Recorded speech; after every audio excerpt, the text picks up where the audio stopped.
Alright, and hey there, Prox Gaming Crew, and this is Proxify here, back for another Prox Guide of Ori and the Will and the Wisps. If you did miss out during the last one, well, we got to learn a little bit of what the main characters are all about with Ku and Ori, and we got to go and see that Ku was able to learn how to fly, and during the time of us flying around, we went and headed into some sort of storm, which then that kind of caused us to split apart, and now we're just going to have to try and find each other now at this point.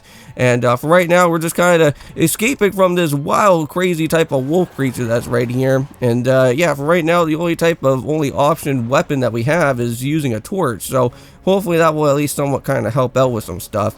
Now, if you ever want to play through like Metroid Dread or even like the Metroid game on the 3DS, you know that basically timing is quite a factor throughout most of this, because sometimes you can't really just go and run and gun or basically just kind of just melee around like wild. It's all about having to time out your attacks properly, because every time if you don't really time it out right, you are going to be running into a type of problem where you are going to have to kind of repeat everything all over again.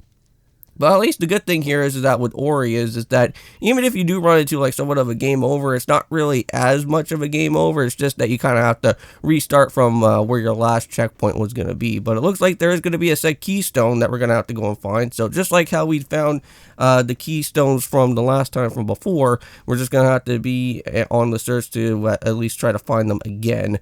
Now, within these two videos for today, not only are we just going to be doing out here with, of course, with Ori and the Will and the Wisp, but we are also going to have to go and do some things with Rayman Legends as well too in the process, and hope you guys do go and check in on that, because I know that currently right now in the way of Rayman Legends, we should be running into a boss battle, which we are going to have to do some battling with some dragons, and that's going to be somewhat of a thing to go and do. But I'm pretty sure, and I think you know what, we've done many of our different battles before within Rayman Origins, so I don't think we should have all that too much of a problem with having to battle out with a said dragon at the very beginning of our said many of the different areas that we're going to have to go through.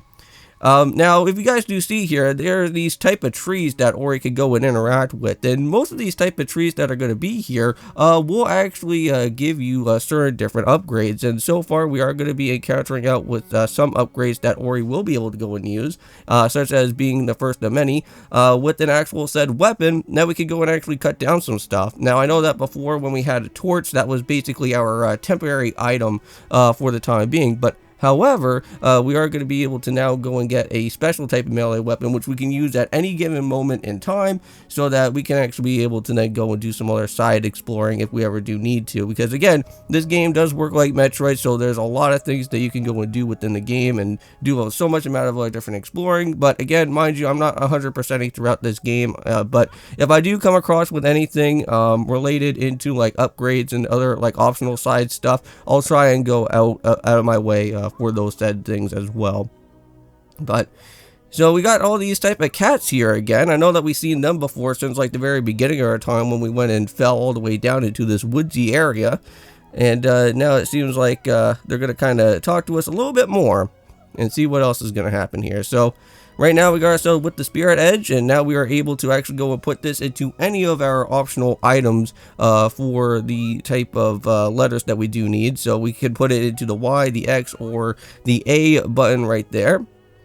And all that we have to go and really do for that is that you just kind of have to go into your inventory here and then just put in any type of combination of buttons that you do want, and then you can go and add it to there within your time. Now, later on, we will be finding a thing known as a spirit shard, I believe.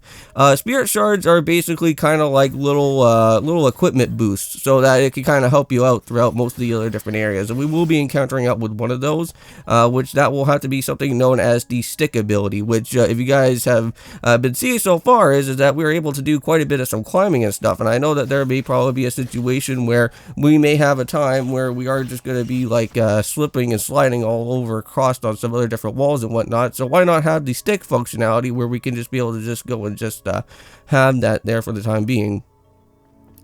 So I know that we've seen these type of enemies as well too, because they were kind of like a beginning enemy around over here, but now we do have the way of just knocking those guys out a little bit faster, just having that said type of blade with us there. So it looks like the cats are back again, and they're going to be able to go and talk with us a little bit more. Later on, throughout this whole woodsy type of part here that is going on in this place, we are going to have to search for a said type of saving function. And we are going to be finding a saving function that we will be able to go and do at any given point in time. It's kind of like how whenever you go and play like Castlevania or something, you know, like you kind of have like one of those like goddess statues or something, or like if you're playing like Metroid, you kind of run into like one of those like teleporting warping areas that you can go and just save like while you're doing your different travels. Well, here for this game, it works almost exactly like that, but we'll be finding a fountain that will be our saving access point for the time being. So we're just gonna have to make sure to just keep on collecting more of those type of spirit orbs or whatever that is there.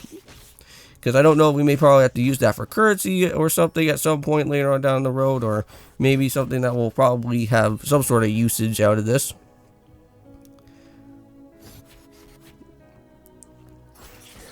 I just have to say, like, just the illuminescence of just how Ori looks like, and just being in this, like, kind of dark area around over here is pretty cool.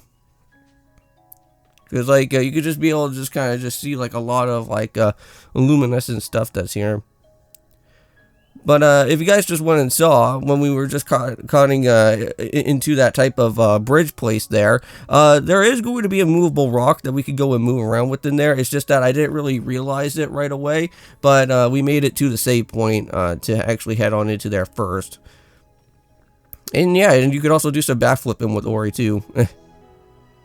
But yeah, we could actually move the actual said rock here, and while you go and do that, you should be able to at least just push it right onto this little bridge on into this way, and this will actually take us to another said special part here, because I think there should be a tree that should be coming around pretty much soon, because this is how we're going to be able to then get the double jumping functionality here.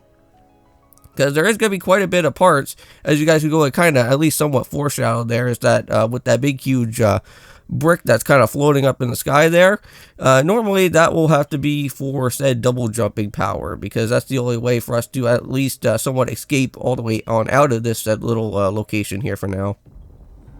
Uh-oh. But yes, we are now going to have to get ourselves put into this type of monster match out here.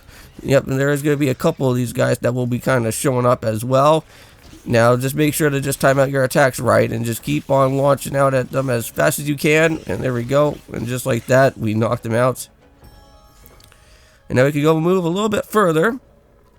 And with that being said in mind, just keep on falling all the way down over here. And I don't know if we want to be heading down that way just yet. But yeah, and always check out on your map too. I believe if you go and check your map, I think you can just go and hold like the minus button, and then that kind of like at least shows out everything that you do need. But yeah, so here's another tree, and this is the double jumping tree. So now we can finally go and do whatever we need to do now. So this should be pretty nice. It's too bad that we never really got double jumping as like a beginning functionality at the very beginning of this type of game, because then that would have been somewhat nice, but I guess unfortunately you do have to unlock it though. So yeah, as you guys go and see, there's going to be a lot of like little tutorial stuff that's going to be showing us how exactly we could go and do the double jumping formats over here. Yeah, and unfortunately you can't really go and jump too high, because you can't really go and return all the way back up to where you last were. So you kind of have to make your own other type of way to head back to. And that is, for example, heading on over to where all these bristles are, because you don't really want to get yourself injured by those, because that would not be fun at all whatsoever. So now just be very careful around over there. And there we go. And just like that, we have made it all the way back up to where we last were. This kind of feels a little bit familiar, right? So now all that we're going to have to do now is head all the way over to where that floating brick is up in the sky there. And that should at least take us all the way back to where we are now. Just that I didn't realize right away, because I thought that maybe if I went and did like a backflip, maybe I can probably get all the way over there. But unfortunately, no cheesing. Alright, let's see. Can we make it? And just like that, we did. Awesome. And now, if you guys remember, there was a switch somewhere around within this location here, and that's where we're going to have to automatically go and head back over towards to. Because now since we have the double jumping functionality, well, we're just going to have to just head over here, move the switch. Now we'll go and drop down the rock, and that's exactly what we do want as well, because we need to make sure that we get ourselves a little bit crossed on through where that laser is going to be. Because if we don't go and get that laser out right away, then there's just no other type of option for us to go and continue onwards anymore. Alright, so here we go. So just like how we did the last time, just make sure they just push the block all the way within your toggle button here. So there we go. And you should be able to see that it just stops it right there. And today, or I should say yesterday, was actually for the launch day of Mario and Luigi Brothership, and I'm actually really happy about that because I'm pretty certain I think my game is actually coming in for today, since it is November 8th now at the time of this recording. So you guys should be able to see at least the series going on for that at some point soon, which that'll be really nice. So yeah, so now we can actually go and do some double jumping power all the way back to where we last were now. And I guess for now, we're just going to have to just figure out another spot on where we need to go. And it doesn't really seem like there's too much type of stuff going on here, but we can go and make our exit way on out. So yeah, so this is like the part now where I'm going to actually have to go and make a little bit of a double back. Well, I kind of have to double my way around back on over towards where we last were. Because there was an item that we did miss out during the tree, and then this is where we're going to be able to go and get that that stick, the stick type of spirit shard equipment that's going to be here now. Yep, so just keep on checking your map just to make sure exactly where you can go. So yeah, there's like a little bit of like another type of little ledge that's right over here.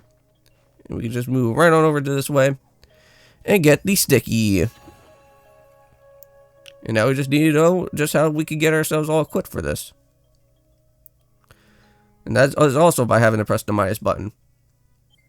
Alright, and with that being said in mind, guys, I'm going to go and end off the episode for today. Thank you so much for going and checking out with Ori, Will, and the Wisps. And hopefully we'll figure out where we could go to next, because I am going to have to do some researching for where the next one is going to be. So see you guys then, and peace.